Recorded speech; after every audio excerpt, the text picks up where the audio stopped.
Oh, okay. Good morning, my dear listening friends. Welcome to my drive-through this morning.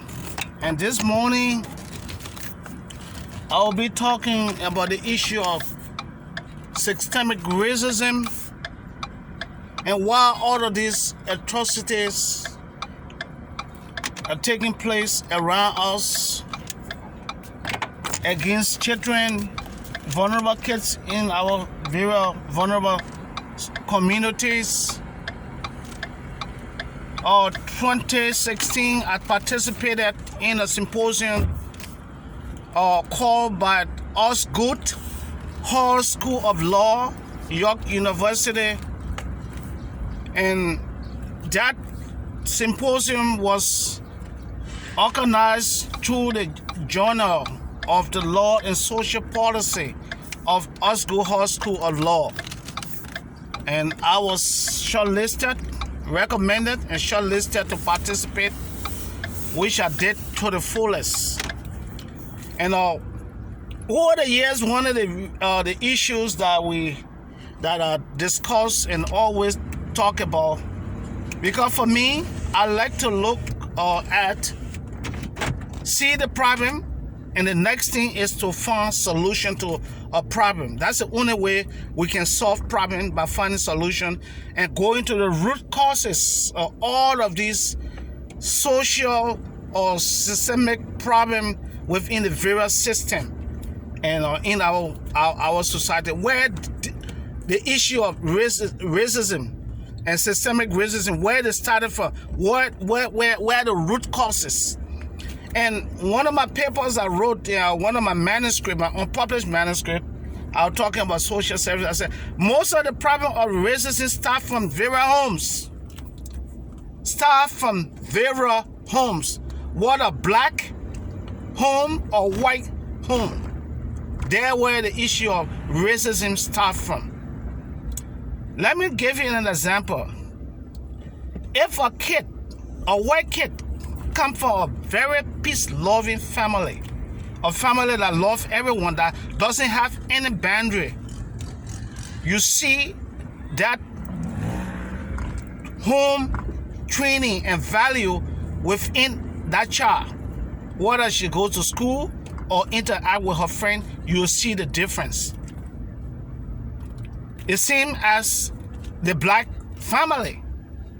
If a black family, a child comes from a home with a loving Christian black family, even though most of the black parents around here were all Christians, and that child come and hear the messages of love for all of her friends, whether they're white or black, the message that comes from the parent to the children is what prompt the issue of racism in our society. And the children grow up, anything a child absorbs as he or she grows up is what he or she carries along in life. So if you find, like for instance, if you're watching a movie and then the children are very careful, they are keen listeners. They listen to how their parents react if they're watching a black movie or a black actor in that movie as a black movie. The way how the parents sit and watch the movie along and react to those movies have adverse, positive or negative impact on the children, or how they see other people, other colors. And then in the home. Okay? So this is where it's coming from.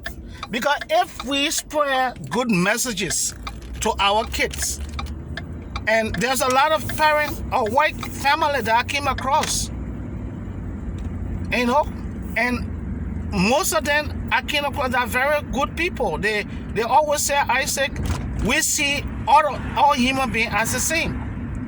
But there are just very few people in this culture would think that way.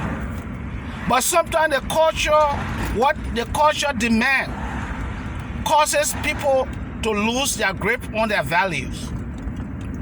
Because if you see everybody around you carry a racial act, you don't want to be the only person, because that's what I've noticed about this society. You cannot be the only lone wolf among a group of people who do things. That person, you'll find that person submitting themselves to the norms. If they associate that with people who are racist, they got to live, up to that norm of being racist in order to maintain that friendship with that family or with that friend. And that's one of the issues where it's coming from. So if we can find a way, we need to start from the homes. We need to start with parents. We need to start having meeting with parents. We understand why some of the parents do what they do, because the issue of violence in black communities and in white community, the way how violence in the black community is interpreted is a way by far different from how it would be interpreted when it comes in the white community. That's one of the issues that I noticed too. So, these are some of these all social disorders that bring about some of these issues. Because if I sit in the house and preaching peace to my kids for all, but even though I have been very careful too as a black parent who my children are friendly with. Well, home, I never allowed a sleepover in this country when I came, because it was white Canadians who advised me not to allow that. And they gave me reason. They gave us scenario.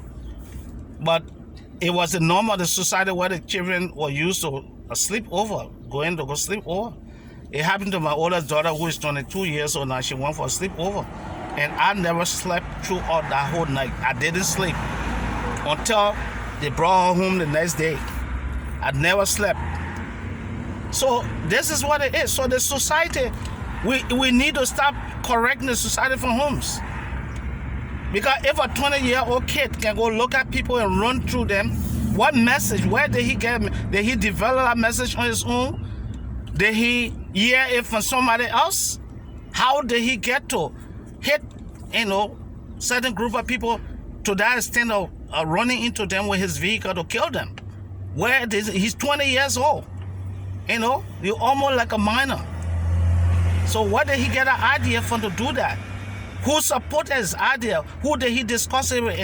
Did they discourage him, or they encourage him? Or is this a message that he been hearing up to the time he became 20 years old? So this is my point of argument this morning. That in order to fix systemic racism, or whether to fix the issue of Islamicphobia or systemic racism against certain quarters of our society, we got to start with the home. We got to start orientating. We understand the issue of security, where certain parents do not trust certain group of people. It's understandable. But we can work and find out. If I find out there's family home, pay a visit. Ask, make a call. My child want to friend with us. So can I come see you guys do the weekend? Can we have coffee together? Come and have a coffee. Visit the home and see how the home look like. If it doesn't satisfy you, then don't allow your child to go there.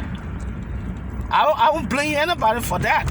But that should not be a yardstick for us, to promote racial discrimination. So I stopped by this morning to just get my own view, because I've been talking about this issue for the past 15 years since I came to the country, up to my publication, that's it's all over the world, on how I feel and how we can set up all of this thing, how we can solve the problem. So my next issue will be talking about the way forward ideas. What's the way forward to end Islamophobia, to end systemic racism? That's the conversation we need to start having now. How can we solve it? We can't talk about stuff throughout the century and we can't find a way to solve it and stop it. It might not be 100%, but we can look for 25%, 40%, 50%. As the year go by, then we'll see that we'll be resolving issues. But we talk about the issue, then everybody comfortable with what's going on, because it's not my turn. So I will keep doing it. So I want to thank you for listening to my drive-through this morning. And may God bless all of you people. May God bless our nation as we go through the healing process from the London, Ontario disaster. I pray to God that our nation will heal. The Islamic community will also heal. And the healing will be based on how we're going to respond to this other killing that have taken place. God bless this nation. God bless our Prime Minister. God bless our Premier Ford and Trudeau, members of Parliament, those that are making laws and discussing. I hope that we will begin looking at some of these issues and see how we can talk about it in a more positive way. You have a blessed day. Amen.